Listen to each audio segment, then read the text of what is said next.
Welcome to another edition of Carnivore Bites. I'm your host, Jeff Sherman, along with Dr. Eric Lopkin, and a lot of stuff going on. I ran in as one of them, but I have to say the thing that's got my real attention is the upcoming Democratic debates.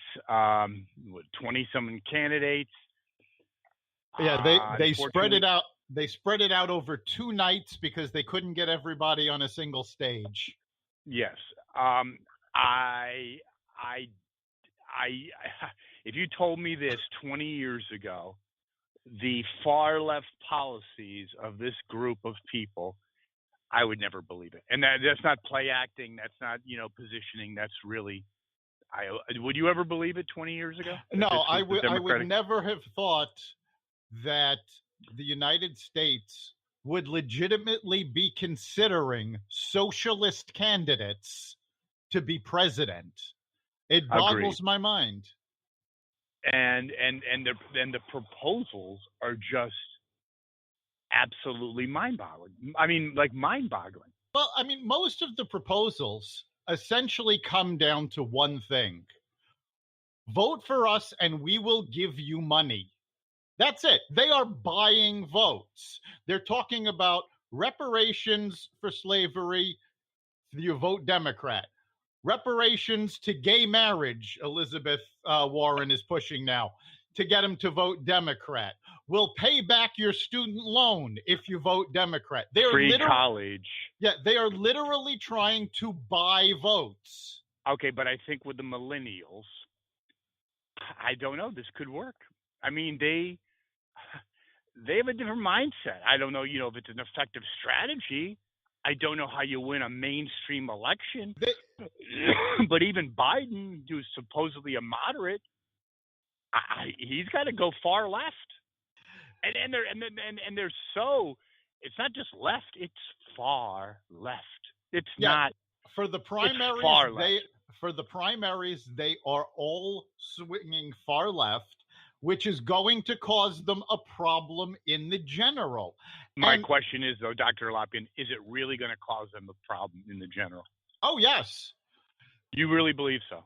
It has caused a problem for every candidate who's done this historically. When you swing far right or far left for the primaries, you get batted about in the general because you did this. Because the general election, the electorate is much more centrist than in the primaries. And it's still centrist now, after 8 years of Obama.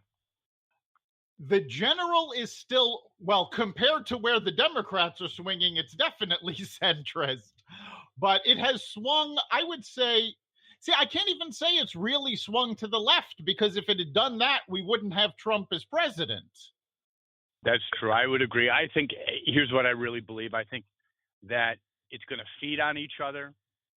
I think that it's good for Trump, for people to see this very unprofessional, very unpresidential communication and policies. I think it enhances Trump. I think he's going to be tweeting during this. And I guess the final segue, Dr. Lopkin, would be right now, here and now, even though, what the polls say, what do you give Trump's chances of securing the presidency to be? At this point, I put it at about 60%. It's certainly not a slam dunk. And he has one major problem this year that he didn't have in 2016. And that's that you don't have the massive Never Hillary movement.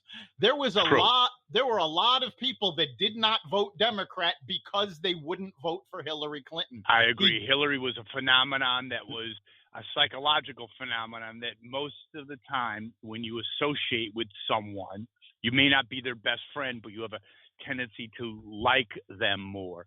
Hillary was the exact opposite. Right. In closing, Dr. Lopkin, I give him a 65% chance.